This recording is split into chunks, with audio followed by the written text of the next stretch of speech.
Good afternoon, Veterans Council veterans and Facebook fans and LinkedIn fans. It's your favorite CEO from Veterans Council Veterans, Tony Williams. Hope you guys have a great afternoon. It's Friday. I know everybody ready to get on out there and enjoy the weekend, and so's I. So I'll try to make it as short as possible, but still, I gotta let you know what's going on. What this is called that we're doing is called, this is called the Road to the Summit, Journey to the Summit. So this is summit is what we're going to do for the military veterans and mental wellness summit. And we're going to have them once a week, every Friday at 1 o'clock. We're going to sit there and have a special guest or people coming on and sit there and talk about the as far as the upcoming summit.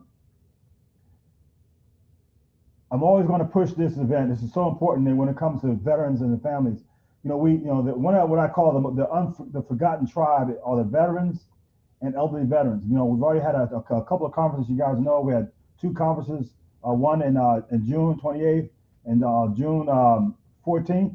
We have for elderly veterans. That's one of the populations that are forgotten, and the other population that's forgotten are the families. And I tell you what, I want you guys to listen to this real quick before we jump into this. An idea here. I got off the bus from my second deployment, saw my wife from about 75 yards away. We looked at each other, did a head nod, put our eyes down, and slowly started walking towards each other. We knew something was different. It wasn't run up to each other and jump on each other and hug each other. It was, oh crap, something's different. You could tell in the eyes. We struggled, and we ended up having to get a divorce. We got a divorce because she didn't think I'd ever get better. I wouldn't return back to that person who I was. I wasn't the same person that she married. I was revengeful, I was being spiteful, and I wanted to get married again, so I did. I did get better. I got my service animal, I was more social, and it created a problem because I was still changing. I was still dealing with reintegrating into society. I shouldn't have gotten married, but I did because I thought that's what I needed. I needed something to hold on to. Ended up getting a divorce from her as well, so because of the PTSD, I went through 2 divorces.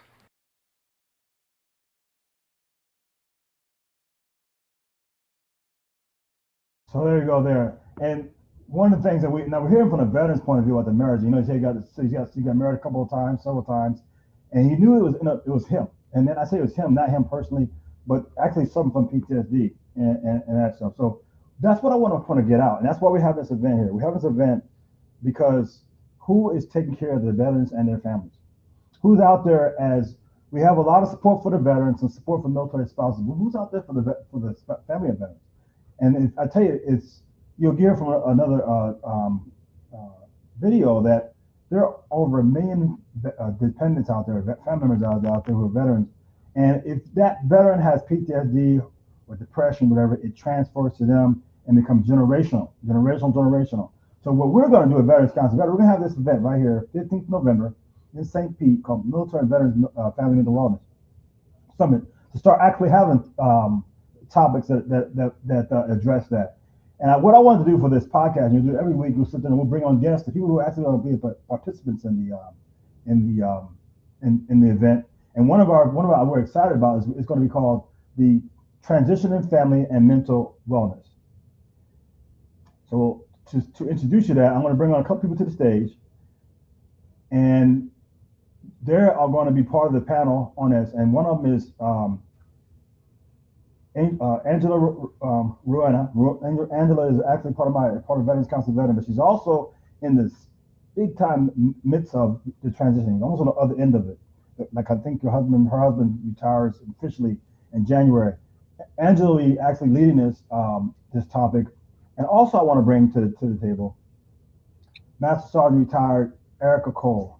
And Erica Cole just recently got out of the military and had to do the transition as well. So we're going to get a couple insights on them and find out exactly what they were. First, I want to introduce you to them, and then after that, we'll watch a video. So first, Angela, introduce yourself and why you think this event's important. Well, hi, I'm Angela Rona, and I've been a military spouse for 25 years.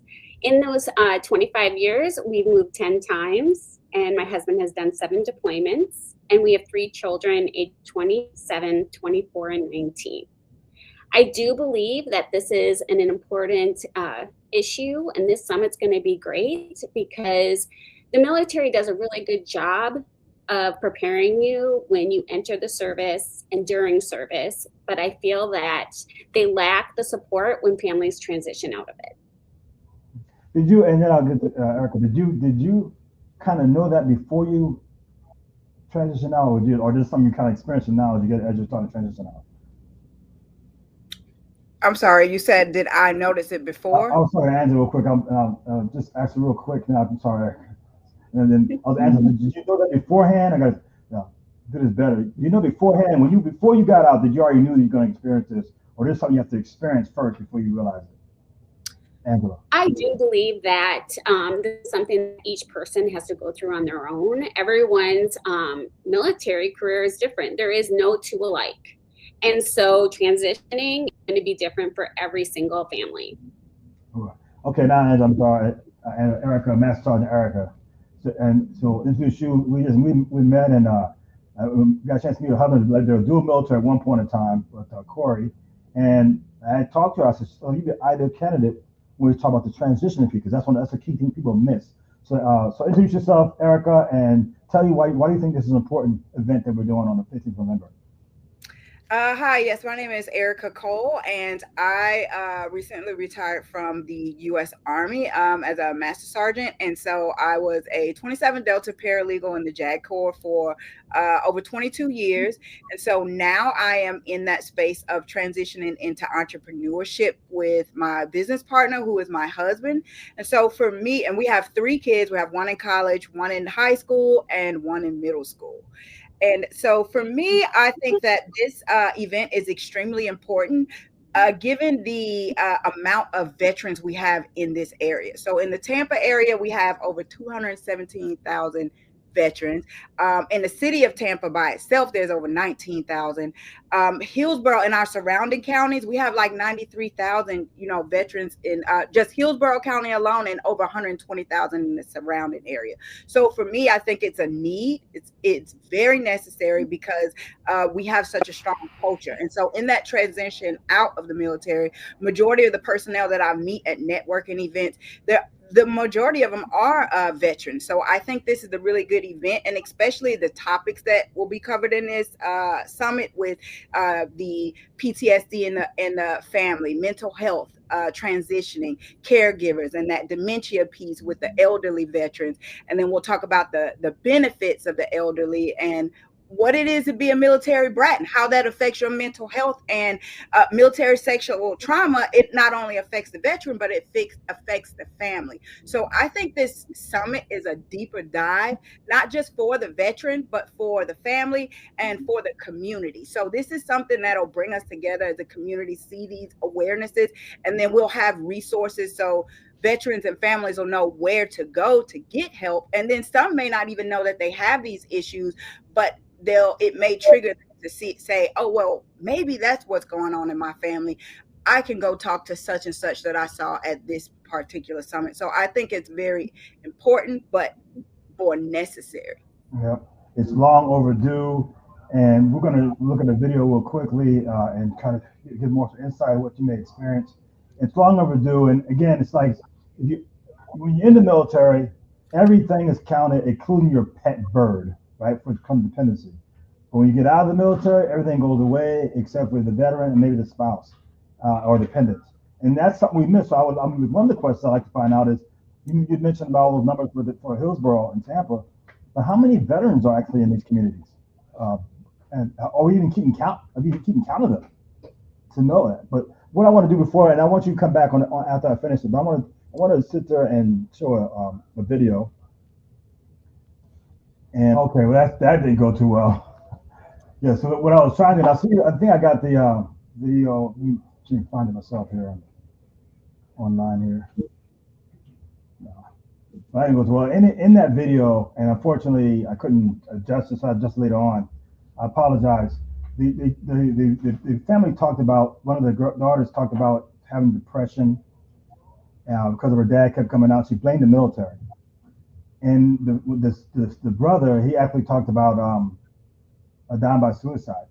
Have you guys have you seen that especially being in the military all the time, Erica? Have you seen that kind of feedback from family members? Yes, I would say I've seen that type of feedback a lot. So one of my job positions in the military was being a victim advocate. And then also, so we did, and then also in the family space, a advocate as well, a mental health advocate. So we saw that a lot. And then I deployed, and coming back off deployment, it was something that I personally experienced as well with military dependence with the spouse, and also with my kids. It was something that was not necessarily addressed. It was addressed a little bit prior to, but it really took a lot for the soldier to have to kind of make that correlation and help their own family members. But it wasn't something that was addressed a lot when it came to the dependents' mental health with that PTSD. How about you, Angela? Yeah, I can agree with Erica. I think that, we do a lot of training as leadership spouses to, prepare for homecoming. And, as soon as, like, I would say the honeymoon is over, things start settling in, and the member and the family can really struggle because life went on, especially when they were gone, and things have changed. And so some of those unique issues pop up and can cause a lot of friction. And then as well as children to want to use the deployment for, acting out, or, doing, making different choices. I did see that a little bit with my own kids. We always try to talk about things, and we always try to utilize MFLACs that are at the military bases. The unfortunate thing with the MFLACs is that they change out every 6 months. And so when they change out, once you get to know this MFLAC or this counselor and you feel comfortable and you talk about these issues, they go and start someone new. And that doesn't really go over well. You mentioned something about MFLAC too, right? Mm-hmm. Could you explain real quick what is MFLAC? The MFLAC is the military life counselors that have to help not only with spouses, but families and children, and they will counsel them through issues. He's able to work as a butcher for a local supermarket, as long as he works alone. I just get to a point where rage just takes over and I can't control that. It's like a Dr. Hyde Jekyll thing. And it scares me almost as bad as them. What do you tell your children when something happens? I usually say, leave me alone. I would never intentionally harm them for any reason. You're my life. The stories of veterans' lives upended by PTSD are all too familiar to us. The struggles of their children, practically unknown. I would get so angry. I would just think, this is what Iraq did to my father. I'd start blaming it on America's military. I would be like, you guys stole my father. And I developed depression over the time and a lot of anxiety, but... Did your school understand? No. All of my, I guess, depression and anxiety help, it's come from other places. I mean, through our family doctor. Abigail Barton's brother Alex is 18 and uncomfortable speaking on camera. A year ago, he attempted suicide and spent 4 days on life support. What's it been like for Alex? Devastating to see the changes in his dad and to be feel helpless. Wendy Barton is Alex and Abigail's mother.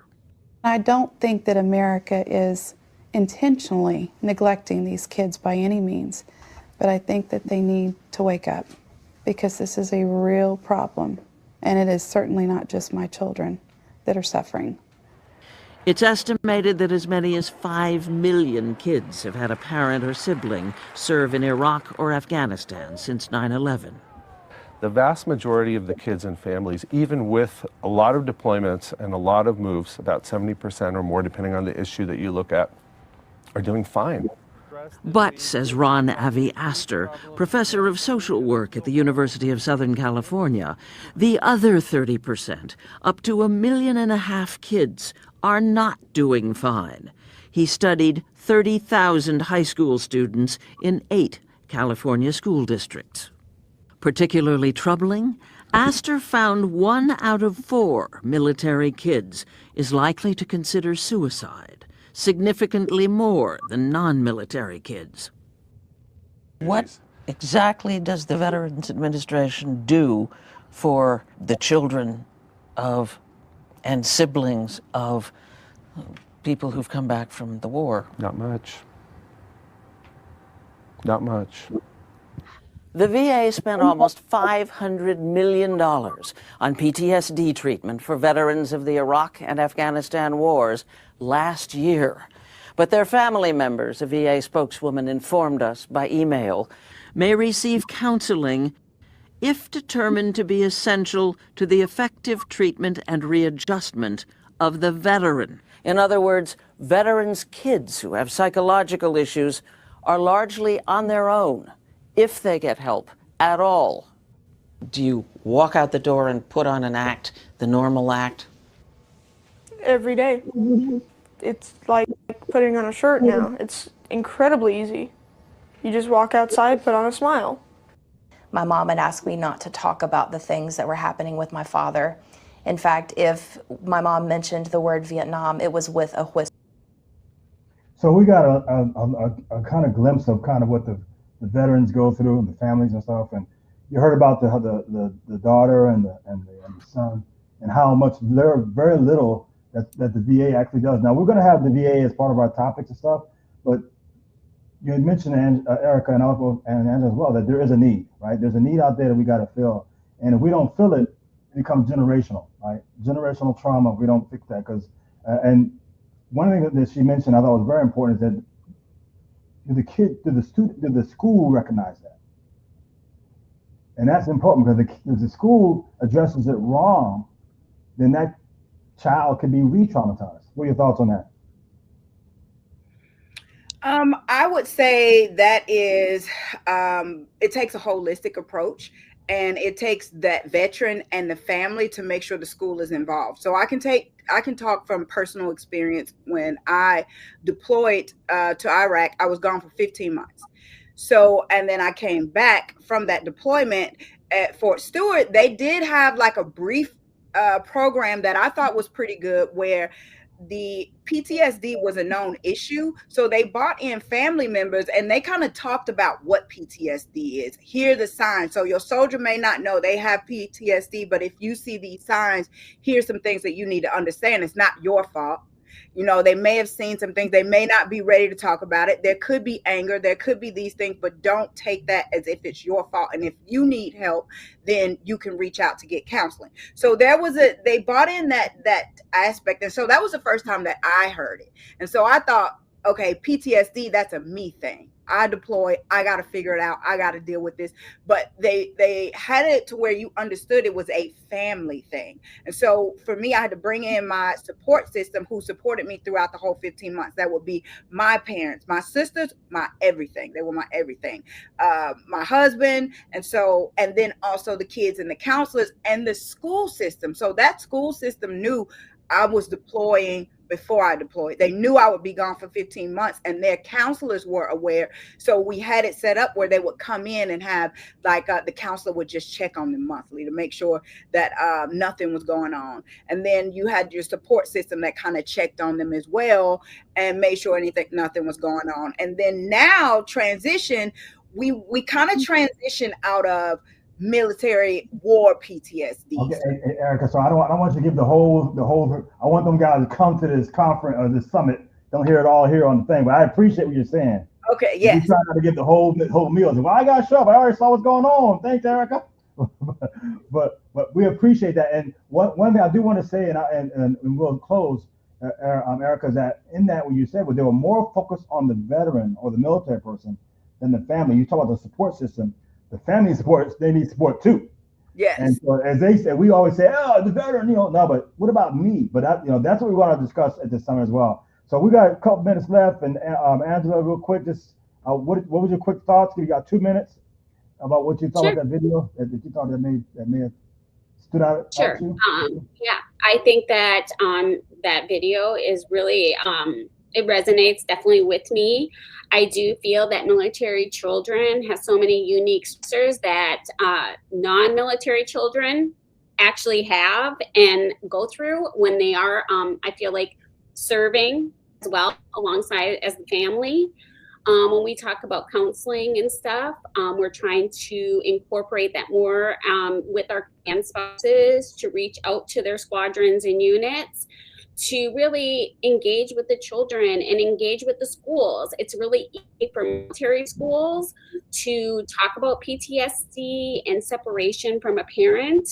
But when your child goes to a public school and there is millions of kids there that do not have military parents, it's not as discussed. So it's really important that we, as parents, military spouses, talk to our kids and talk to our schools counselors and teachers. And our veteran spouses. We're going to start a trend here that I know we got mil spouse, we're going to start vet spouse. Because they're the ones, after the support is gone from the military, then they got to deal with themselves. And that's what we want to bring out to the summit. So I appreciate you guys. All you guys been listening. Of course, as we play it, I have to edit out some stuff. We played on my YouTube channel, my Facebook channel, my LinkedIn channel. You'll see it after I edit it. And you'll get a chance, a little bit more chance to see Master Sergeant retired Erica Cole and mil spouse Angela Rua in just like another month and a half. But if you want to see them in person, here it is. Let me bring it up here. See it in person. You will see them on the 15th of November. Here is St. Pete. It's free for military, their families. And I say family, don't mean just nothing married. It could be girlfriend, boyfriend, that kind. It doesn't matter. But whoever is that support system, 15th number is where we can sit there and you can find out. And Erica kind of talked about some of the topics we're having about the PTSD in the family and suicide in the family. And the panel they're going to be on is the military transitioning. And we're going to have military brats as well. So I'm a military brat. I know Erica's husband, Corey, is a military brat too. Again, it's a whole different kind of experience that we want to try to make sure you understand that. So I appreciate you guys coming on. And I will see you guys on the 15th of November. And I hope everybody out there will also be there. But here's my closing thoughts. Thank you again, Erica, Master Sergeant retired Erica Cole, and Angela Rona, our admin specialist. See you guys on the other side. There you have it. So you got two of our panelists will be there on the 15th of November. It goes from 9 to 4 at St. Pete College. You'll see that I'm gonna keep saying. Here's the slide right here. It's right here. It's going on here. This is the event. Take a picture of it. Look at the scan code. Scan it. Got the camera now. Scan it. Before I go on, though, one thing I always like doing is thanking the people who are sharing. Sharing is caring. Sharing is caring. Sharing is caring. We're trying to get to 100. We're at 37. Okay, so we still got like 63 more reposts. But we got to say it to the universe. Say it to the universe. We got to take care of our veterans and their families, their families, their families, their families. It costs nothing. It costs absolutely nothing to share this post. If you really care, then share. If you really care, you share. I do want to bring the last time I spoke, we had 3 more new people who reposted. Edwin Melendez, thank you very much. Edwin, thank you. Stairways for Heroes, and that's with Melvin and his wife Elga. Thank you guys for sharing. And Casey, I think she's with the Special Forces here in Tampa. Thank you, Casey, for sharing. Sharing is caring. Sharing is caring. We got to get the word out. I appreciate you. I'm almost way over overtime, like 1:30, but it's an important event. 15th November. Coming up soon. Sign. Register. Until then, see you guys next week.